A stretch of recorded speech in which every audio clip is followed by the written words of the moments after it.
Your favourite line that your character ever said in any of the films that you starred in? I thought we'd start at this end with the wonderful Nick Moran. Hello, beautiful. That was it. That's the line that I signed. I did that when I get autographs. I creeped quite a lot of people out with that, and I was very, very pleased it stayed in the film. So, yes, that's mine. So creepy. Well, for me, it was probably one of the first lines that I uttered in the whole series of films, way back in #1, as Professor Flitwick, Wingardium Leviosa. I think for me would be the one, and it's the one everyone wants me to do when I meet them. So yeah, I often hold little charms classes for little groups of fans. So we could do one now if you want. Do you want to do a charms class? You all have your wands with you? Yeah, good. We'll leave it there then. I don't have many lines, but one of them is. But I like it when she says, "Don't call me Nymphadora," and gets really angry at Mad Eye Moody, and my hair changing colour. I don't remember hardly anything I ever said in the whole movie. I'd say there's just one word that sums up my feelings of playing the character and trying to make a wand feel like an AK-47 for the whole series of films, which is ridiculous. And my other favourite line is boggart. Well, I didn't have any lines either, but I do remember thinking, well, this shouldn't be too difficult.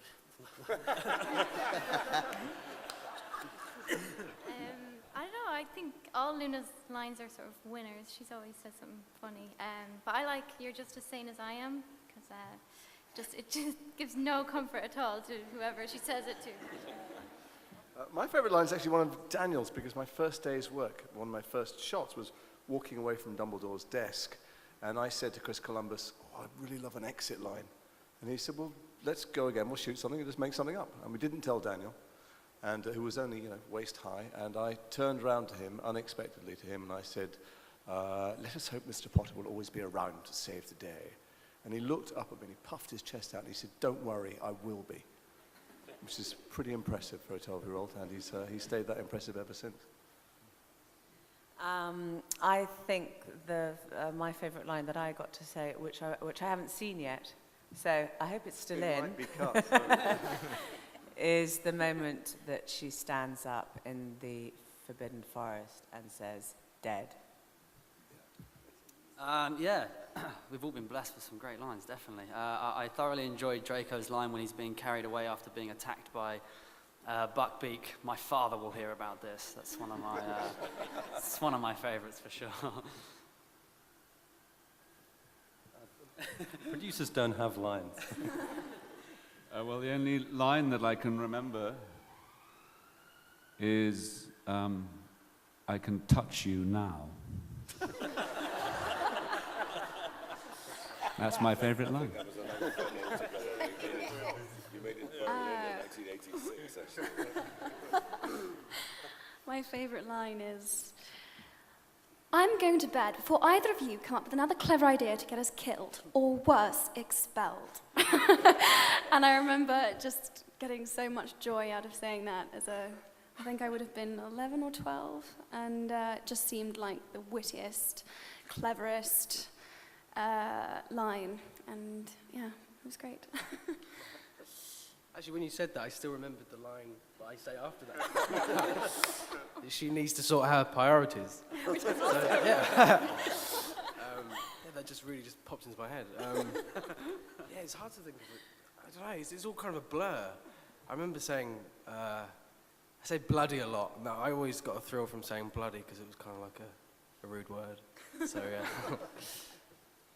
There's a very good line you say just after Draco blasts Emma in the last film, and you shout as you're chasing Draco, "That's my girlfriend, you numpties." Yeah. Which is really sweet. Oh, I think my favourite one has got to be, "Not my daughter, you bitch."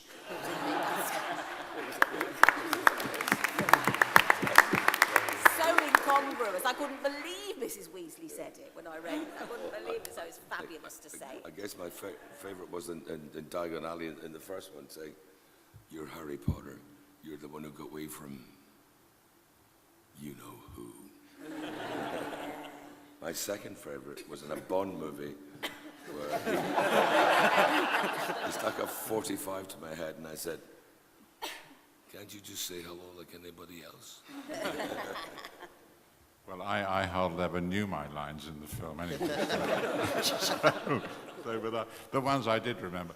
But the one you're going to see tomorrow, my favourite line is when I appear as a ghost on the station platform, and I say, "Harry," and I felt like crying.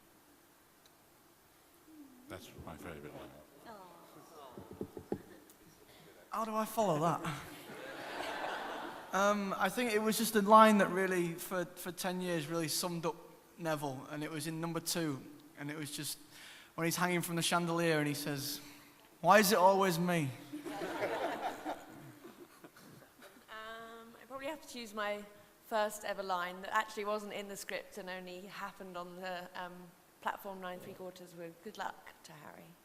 That was the beginning, and I ended on the same set at the end of the journey, so it was a complete cycle.